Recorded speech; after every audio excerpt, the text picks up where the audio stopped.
Good morning. You are watching Trans News with me, Muhammad Fadli. The headline for today is Stick or Twist why Chelsea could be better off staying with Rafa Benitez than bringing back Jose Mourinho. Now the news in detail.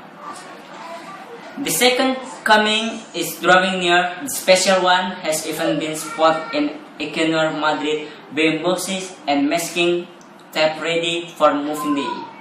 Rafa Benitez as good as confirmed the speculation at his Chelsea press conference yesterday. It will not be here, the interim Chelsea manager said. I think everyone knows who will be here next season. But it is not Jose Mourinho time quite yet.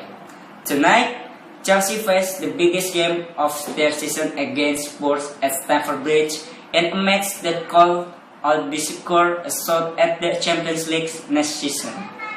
And a week further on, Chelsea meet Benfica in Amsterdam Arena in the Europa League final to try to add another European trophy to their collection.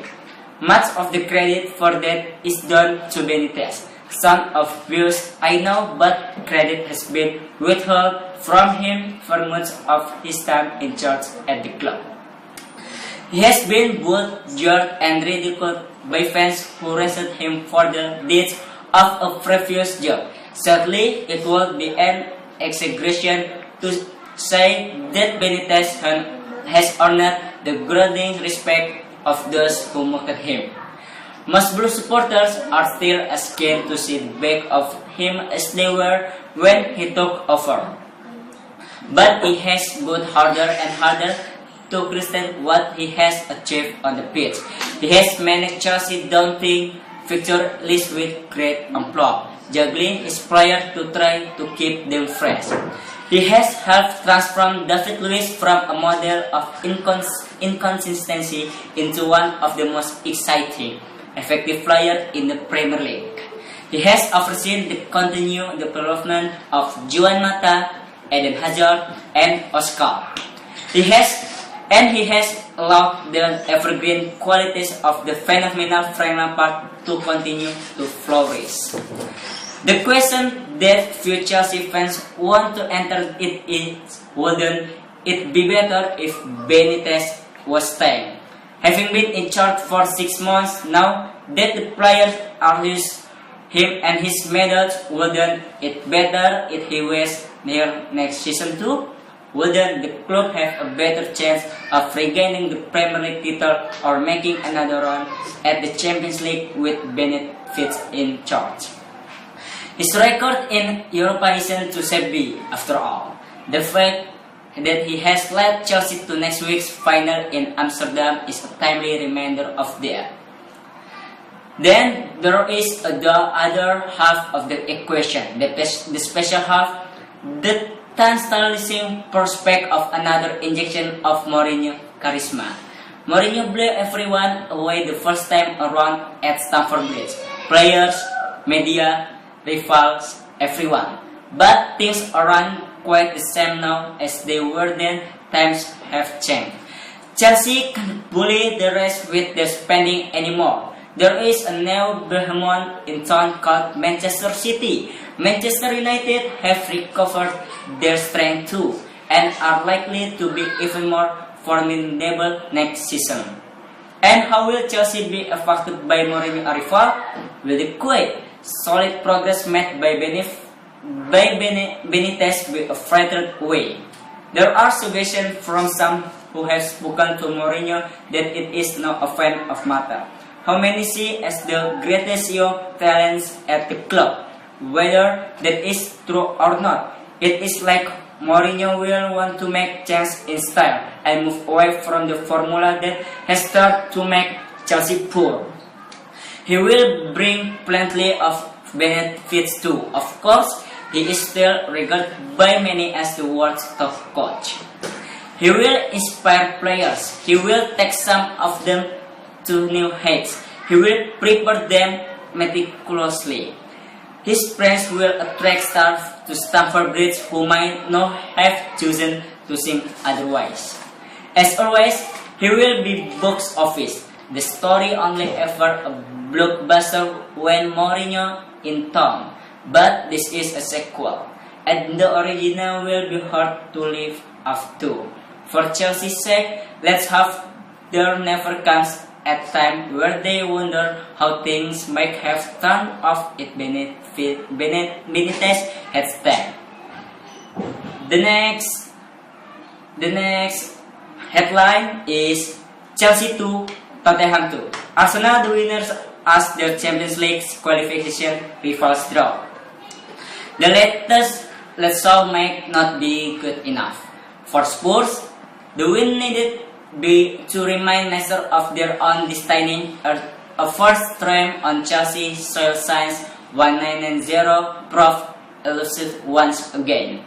But Andre Villas and his men have taken the fight for the top four into the final week. Rafa Benitez and his blue still have work to do. And while Arsenal were the only winners at the bridge last night, the Gunners, now the once left, could mean Europa's second big tier. Since the turn of the year, time and time again, Tottenham have dug out points at the death chills from the face of adversity. 9 times they have scored in the last few minutes, goals worth 14 points. Most of those through have come from the golden burst of the golden boy, Gareth Bale.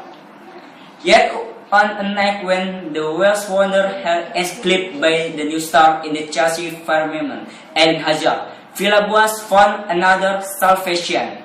For much of the season, Gylfi Sigurdsson might have been regretting his decision to move to Spurs rather than Liverpool. But when it mattered here, as Spurs saw their hopes and ambition disappearing, it was Sigurdsson coming off the bench who could home the goal that could gateway to Europa reached praise. Spurs didn't care that Emmanuel Adebayor, saving his best performance of entire campaign for the night when it was really required, was fractionally offset when he cracked from a Sir Ekoto to tee up Sigurdsson. The finish was terrific, even if not as good as Adebayor had been earlier. For the fruit of the wrestling F deserved Villas by tribute of A2 otherwise. Villas' words of praise for his men were understandable, yet the most significant substitution was neither the arrival of Sigurdsson nor Klein Dempsey as Spurs went for broke, but the departure of Hazard. The Belgian had been handling support leading Spurs and Meridians, creating this tension with both self-defensive mistakes. Mistakes that were punished. The first coming after 10 minutes, when Scott Parker allowed Oscar to set his side too easily and direct home after Gary Cahill flicked on Juan Mata corner. Chelsea were in the accident. Fernando Torres' industry and energy standing out only for a devastating counter to bring Spurs level. Referee Mike Dean deserves her credit for playing on after Ramirez Don Parker as the African picked up the ball 15 yards inside his own half. Adebayor ran on, first crossing halfway, then advancing to 25 yards out as Chelsea unaccountably backed off. Even the quality of his right footer bending off of Peter Cech's reach and into the top corner was unstoppable. Bravely, Spurs, even with Bale subdued, Fadli in and out of the game, upright, more purposeful, only to suffer another hammer blow before the interval. Torres played to Huddleston like a fighter before sliding through, with Ramirez beating the desperate charge of the Michael Dawson to poke beyond Hugo Lloris and into the far corner. Either side of the interval, it could have been over and done with as Tottenham trotted on edge, clinging on the ropes. Mata fed by Hazard. Samson and Lloris Torres fired to make proper contract from David Luiz, center, and was then beaten by Azor Ekoto as Harja t-shirt across before Ramirez left with the goal at his mercy. But as Villaboas sent off his hover early with Jermaine Defoe left unshot on the bench, it was the kick received by Hazard who came off suggesting a slight pull, then till the balance. Now Spurs had extra armed. Chelsea starting to run empty. The jerks that cascaded around the bridge when Jose Benayoun came on adding to the sense of the momentum charge. Sigurdsson picked the time to strike, his 7th of the season, one that might have real resonance. Had Bell found the corner rather than change hands his top time, it would have been Superman time all over again. Tottenham talk remained alive with the chance to put the head on Arsenal by winning at Stoke. Benitez has serious business at Villarreal before he can start to think about Amsterdam. That is the end of the news. See you again. Good morning.